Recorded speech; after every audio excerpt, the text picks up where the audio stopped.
할렐루야. 우리 인사하십시다. 주님이 집사님과 함께 하십니다. 주님이 장로님과 함께 하십니다. 어느새 벌써 이렇게 무더위가 와서, 그죠? 저 2층에는 에어컨을 좀 틀어야 될 것 같은데 틀었는지 모르겠습니다. 틀었군요. 예. 우리 주님은 오늘도 우리와 함께 하시는 줄로 믿습니다. 주님은 우리를 구원하시기 위해서 산을 넘고 강을 건너서 이 사망의 음침한 골짜기 같은 이 세상에 길 잃은 양처럼 헤매이는 자들을 찾아 우리와 함께 해주시는 줄로 믿습니다. 이 사실을 아는 성도들은 한결같은 간증이 있습니다. 그것이 무엇이죠?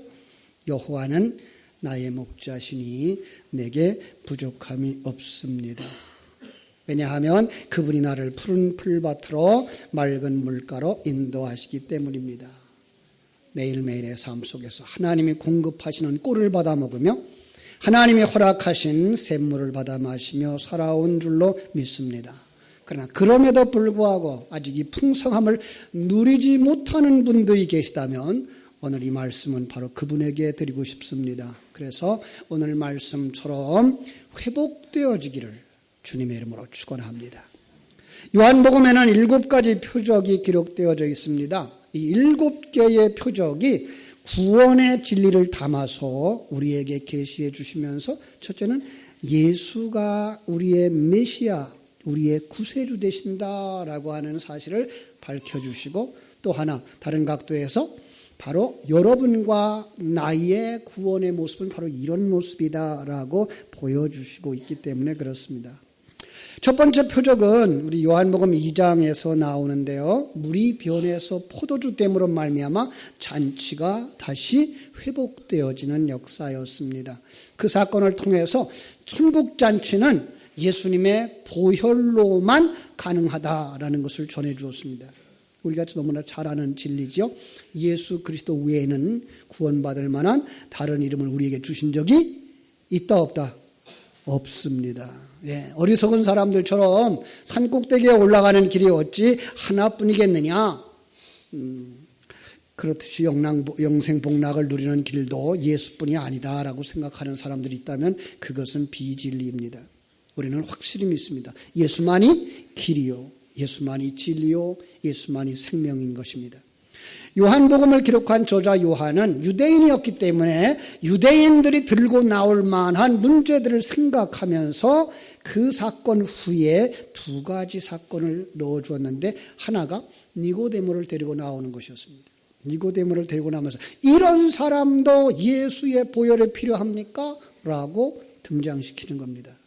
그는 유대인이었고 바리새인이었고 유대 관원이었고 부자였습니다. 모든 사람이 가지고 싶은 걸 다 가진 사람, 아주 착한 사람, 세상 말로 법 없이도 살만한 사람, 저 사람이 천국 안 가면 누가 갈까라고 생각할 수 있는 사람이라고 내놓았습니다. 예수님이 그를 보자마자 뭐라고 말씀하십니까? 사람이 거듭나지 아니하면 하나님의 나라를 볼 수 없느니라. 저는요, 이 말씀을 되새김질할 때마다 그때마다 맛이 다르고요, 그때마다 느껴지는 게 다르고요, 그때마다 깨닫는 깊이가 달라지는 것을 느낍니다. 여러분들 정말 이 거듭남의 은혜가 있기를 주님의 이름으로 축원합니다. 예. 사람이 거듭나지 아니하면 하나님의 나라를 알 수가 없어요. 거듭나지 아니하면 하나님의 나라를 볼 수가 없어요. 거듭나지 아니하면 하나님의 나라를 느낄 수가 없어요. 혹 여러분들이 이 세상을 살아가면서 하나님이 나와 함께하고 있다는 사실이 느껴지지 않는다면 여러분 몸부림쳐야 됩니다.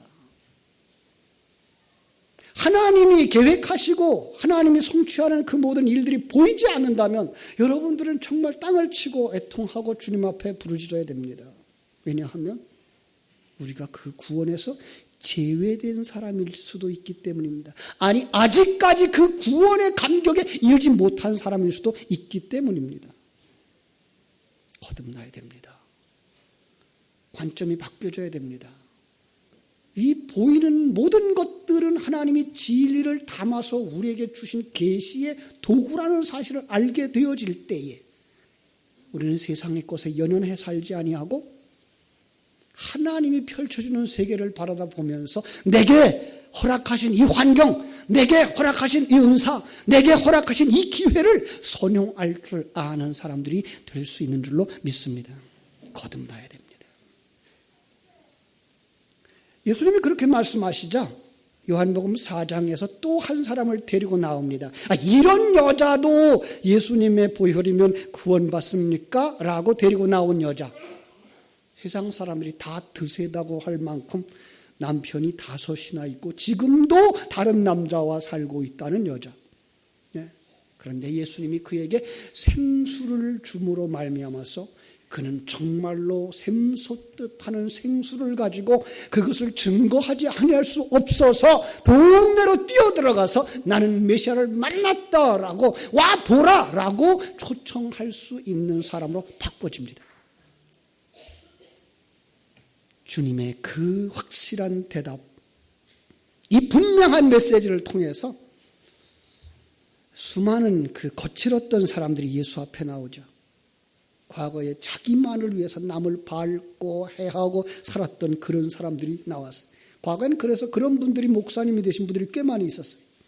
그런가 하면 수많은 불행한 삶을 살았던 여인들이 예수님 앞에 나왔어요. 그렇습니다. 오늘 우리 주님은 현재의 그를 보시는 것이 아니라 예수 그리스도를 통해서 완성되어질 그를 보기 때문에 그를 사랑하고 품으시고 의를 덧입혀 주시고 의의 그릇으로 만들어 주시는 줄로 믿습니다. 그리고 두 번째로 등장하는 사건이 표적이 왕의 신하의 아들을 고치는 사건이었습니다. 표적 같지도 않아 보이는 표적. 왜냐하면 예수님이 행하신 표적들이 너무나 크고 화려했기 때문에. 그런데 분명히 그렇게 볼까봐 성경은 그것을 두 번째 표적이었다라고 말하는 것입니다. 바로 우리 본문 앞에 있는 부분이거든요. 한번 보겠습니다. 4장 43절로 이제 54절인데요.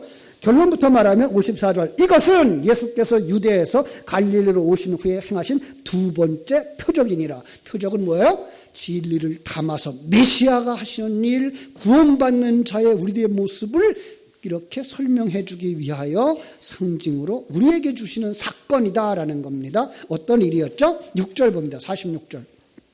예수께서 다시 갈릴리 가나에 이르시니 전에 물로 포도주를 만드신 곳이라 왕의 신하가 있어 그의 아들이 가버나움에서 병이 들었더니 마지막 47절 마지막 부분. 그가 거의 죽게 되었습니다. 자, 여기 재미나요. 성경은요. 묘하리만큼 그 단어들을 사용을 해서 그 단어와 그 단어, 그 사건과 그 사건은 연결되어져 있다라고 하는 것을 이렇게 암시하고 있어요. 이 표적이 그래서 물로 포도주를 만드신 곳이라는 단어를 넣어서 첫 번째 표적과 연결되어져 있는 사건.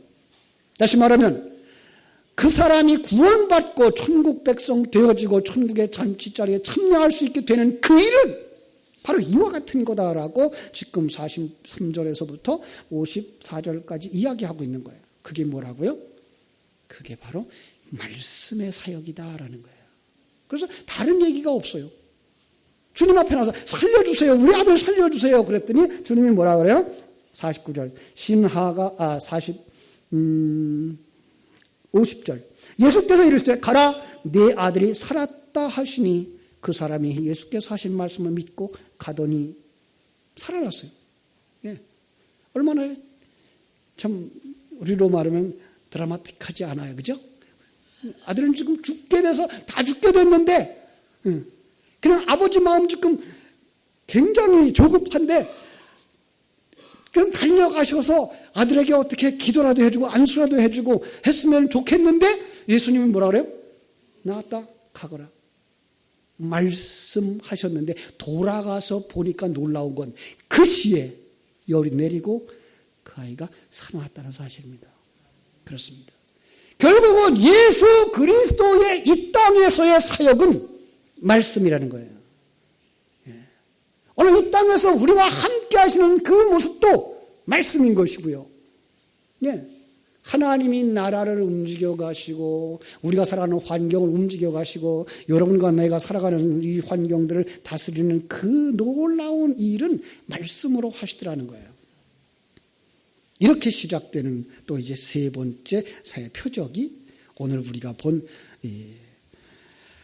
베데스다 못가에서의 38년 된 병자를 고치시는 표적으로 그려지고 있습니다.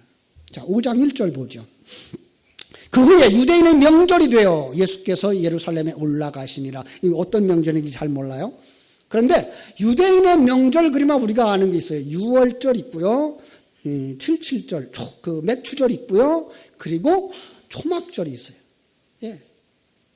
나팔절도 있고 속죄일도 있지만 이들에게는 중요한 게 이 세 절기였어요. 그런데 놀라운 건 이 세 절기를 어떻게 지킬 것이냐라고 하는 그 기본 법칙이 안식일에 준했어요.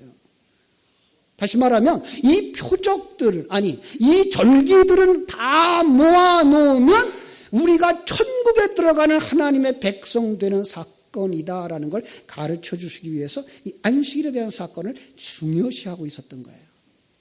여러분, 안식일은 몇 번째 날이죠? 7번째 날. 우리는 어디서부터 보죠? 창세기 1장에서부터 보아갈 수 있어요. 1장 첫째 날, 둘째 날, 셋째 날, 넷째 날, 다섯째 날, 여섯째 날 하나님이 다 완성하고서 하나님의 사람이 완성되어지자 7째 날 안식에 들어가요. 바로 다시 말하면 이 땅에서 우리가 온전하게 하나님의 사람으로 완성되어지면 들어갈 하나님의 나라를 이 안식일에 담아주신 거예요.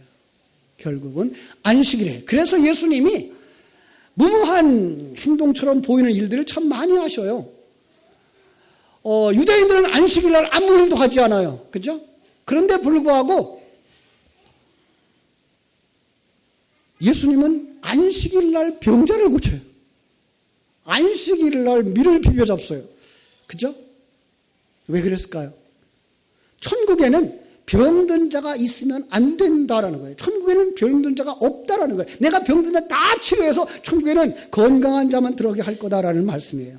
천국에는 배고픈 자가 없다는 거예요. 거기는 하나님께서 모든 걸 다 공급하신다는 거예요. 이렇게 천국의 법칙을 안식일에다 딱 담아서 우리에게 주신 거예요. 그러면서 이제 이 5장의 사건을 시작하는 거예요. 자, 5장 1절 보겠습니다. 그 후에 유대인의 명절이 되어 예수께서 예루살렘에 올라가시니라. 2절 예루살렘에 있는 양문 곁에 히브리 말로 베데스다라 하는 못이 있는데 거기 행각 5이 있고 그 안에 많은 병자들이 있더라.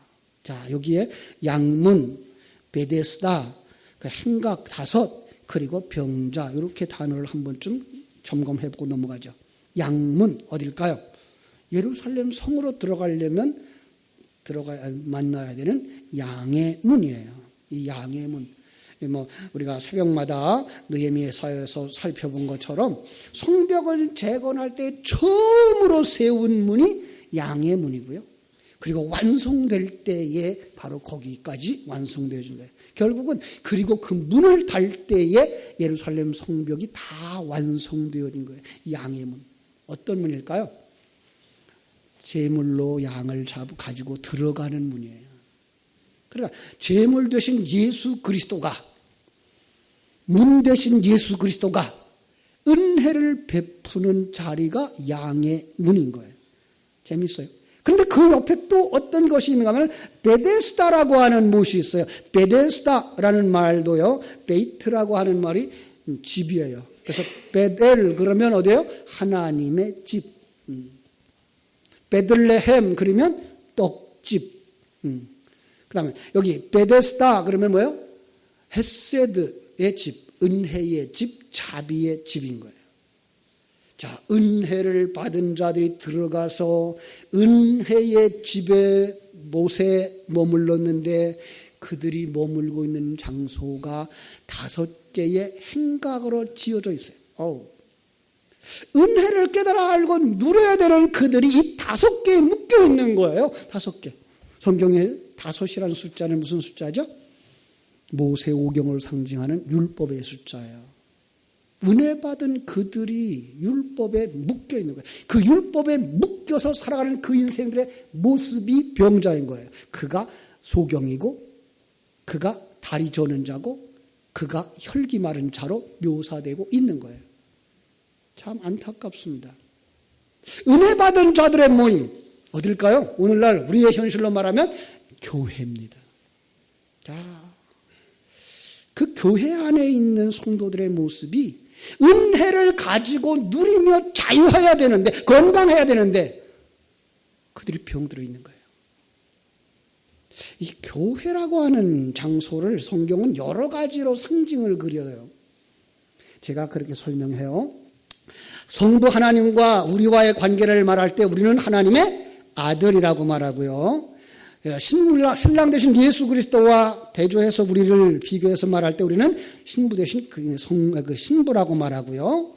그 다음에 성령 하나님과의 관계 속에서 이야기할 때 우리는 성령이 거하시는 전 성전이라고 말하는 것처럼 우리의 모습을 묘사하는 어떤 상징적인 사건들 앞에서 우리를 설명하는 여러 가지가 이름이 있어요. 교회를 설명하는 여러 가지 이름이요. 하나만 찾아보면, 몇 가지만 찾아보면 누가복음 10장에서 예루살렘에서 엠마오로 가던 그 사람이 강도를 만났어요. 그 비유 속에서 제사장도 지나가고 레위인도 지나가고 사마리아 사람이 지나가다가 내려서 나귀에서부터 내려서 기름을 바르고 포도주를 바르고 그리고 그를 실어다가 나귀에다 실어다가 어디에다 맡겨요? 주막집이라 그랬어요. 여러분 우리 주막 그러면 뭐가 생각나요? 술이 생각나면 곤란해요. 이거는. 우리 주막은 바로 그런 역할들이었어요. 그런데 이 원어를 살펴보면은 이 주막이라고 하는 그 단어가 놀랍게도 나그네들이 머무는 장소를 이야기하고 있는 거예요. 이 판토케온이라는 단어인데요. 이 판토케온이라는 단어는 나그네들이 머무는 장소예요. 그러면 우리는 알죠. 여러분은 누구예요? 나그네예요. 예. 우리는 하나님의 나라에서 왔다가 이 세상에 나그네로 살다가 아버지의 집으로 돌아가야 될 사람들 나그네. 우리가 머물러서 우리가 정말 돌아갈 때까지 머물러야 되는 장소, 거기가 바로 교회인 거죠. 그렇습니다. 그런가 하면 창세기 9장에서 또 다른 그림으로 묘사하는데 노아의 방주를 교회로 묘사하기도 합니다. 복음서에서는요, 풍랑에는 바다 위에 떠 있는 작은 배도 교회를 묘사하고요. 그런가 하면 하늘의 예루살렘을 상징하는 이 땅의 예루살렘 성도 교회로 이렇게 상징하는 모습을 볼 수가 있습니다. 그 중에 하나가 오늘 우리가 살펴보고 있는 이 베데스다라고 하는 사실입니다. 주님의 은혜로 구원받은 은혜의 집에 머물고 있는 이들이 살펴보니까 병들은 거예요. 율법에 얽매여 있는 그들을 성경은 이렇게 병자로 표현하고 있는 거예요. 소경, 다리 저는 사람, 혈기 마른 사람, 이게 모두 다 상징적이에요. 원어를 보니까 눈이 없는 자, 다리가 없는 자, 말라버려서 시들어버린 것, 이렇게 말하는 거예요. 뭐죠? 하나님의 생명이 없는 자를 이렇게 묘사하고 있는 거예요. 결국은 하나님의 생명이 없으면 이 땅에서 멀쩡하게 살아가는 사람들이 뭐예요? 소경인 거예요. 땅에 속하여 살아가는 자들이 뭐예요? 다리가 없는 자인 거예요.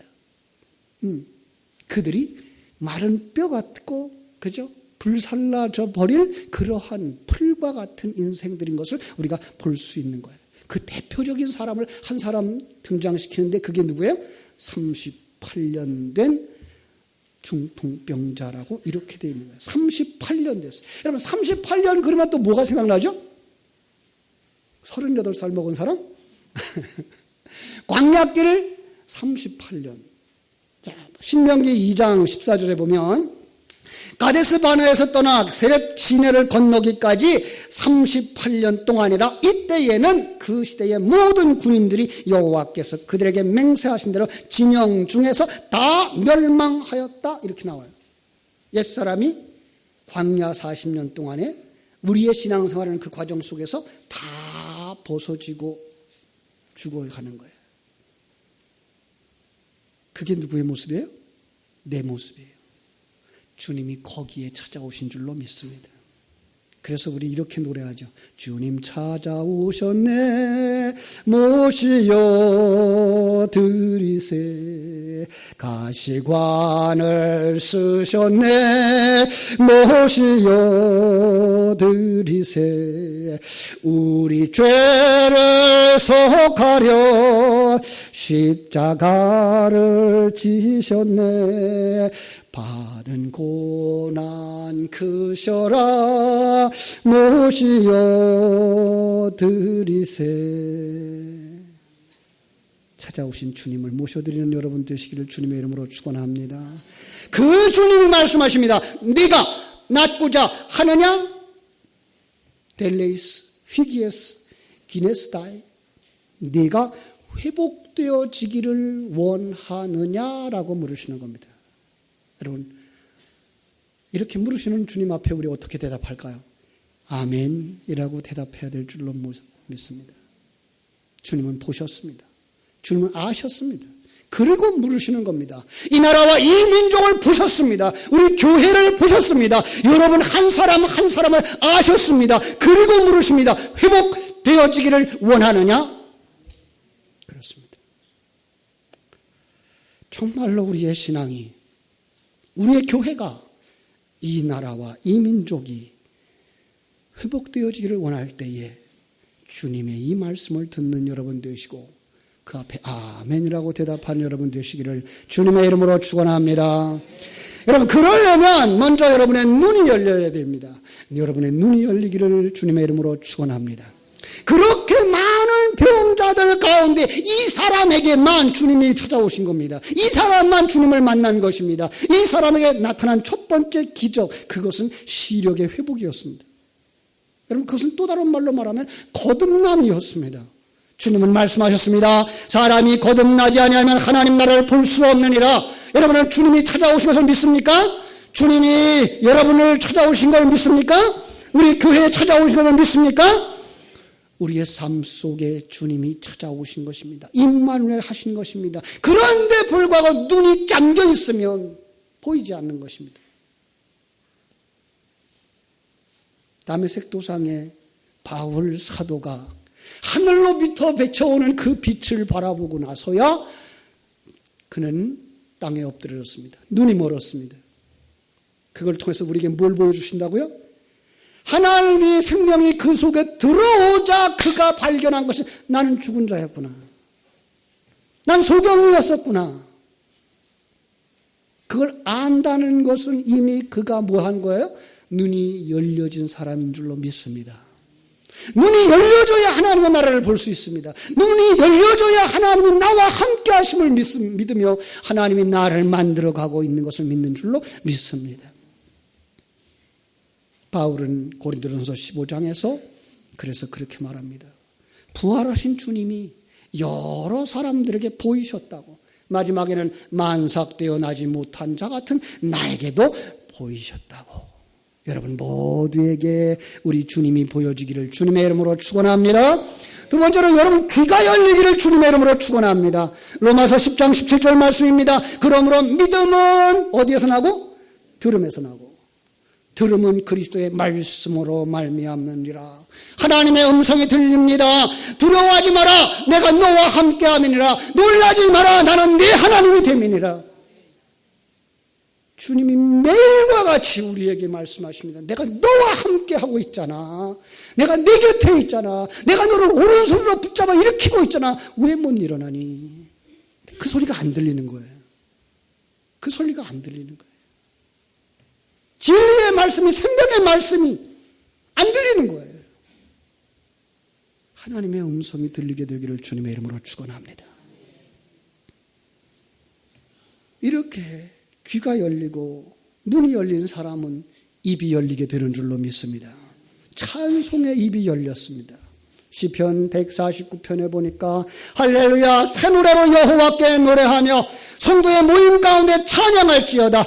이스라엘은 자기를 지으신 이로 말미암아 즐거워하며 시온의 주민은 그들의 왕으로 말미암아 즐거워할지어다. 춤추며 그의 이름을 찬양하며 소고와 수금으로 그를 찬양할지어다. 여호와께서는 자기 백성을 기뻐하시며 겸손한 자를 구원으로 아름답게 하시는 줄로 믿습니다. 그렇습니다. 이 시편의 고백이 여러분의 고백이 되어져야 됩니다. 이제 하나님께서 우리에게 역사하실 때 그 사람 찬송과 기쁨과 감사가 있을 때 사명의 눈이 열리는 줄로 믿습니다. 여러분에게 주신 하나님의 은사를 점검해야 됩니다. 내게 주신 은사를 교회를 위해, 성도를 위해, 주님을 위해, 이 지역사회를 위하여 어떤 일로 섬길 것인가, 어떻게 봉사할 것인가, 어떻게 들을 것인가를 점검하는 여러분 되시기를 주님의 이름으로 축원합니다. 여러분, 그 하나님의 은혜 속에서 헌신과 봉사가 일어나는데 그 헌신과 봉사의 가장 중심에 바로 증인의 역할이 있습니다. 성령으로 충만하고 하나님의 은혜로 충만하고 하나님의 일하심이 보여질 때 그것을 맛본 사람들은 가만히 있을 수가 없습니다. 어디에 가도 걱정할 것이 없습니다. 그래서 마태복음 10장 16절로 20절에 보면 너희가 공회에 넘겨질 것이라고 말하는데, 그런데 공회에 넘겨질 때에 또 무엇을 말할까 염려하지 마라 그랬습니다. 그때에 너희에게 말을 줄 것이다. 너희 속에 말씀하시는 이는 곧 너의 아버지, 그 아버지의 성령이라고 말씀하셨습니다. 사랑하는 여러분, 우리 속에 정말로 예수 사랑이 넘치고 하나님의 은혜가 넘치고 하나님이 나와 함께 하심의 감격이 넘친다면 우리는 어디에 가서든지 증인의 역할을 감당하게 될 줄로 믿습니다. 성령이 충만되어질 때 우리는 하나님이 허락하신 그 장소에서 증인의 역할을 감당하며 많은 사람들에게 복음을 전하게 될 줄로 믿습니다. 이 사람은 예배가 회복되어질 것입니다. 신령과 진리로 예배하는 자가 될 것입니다.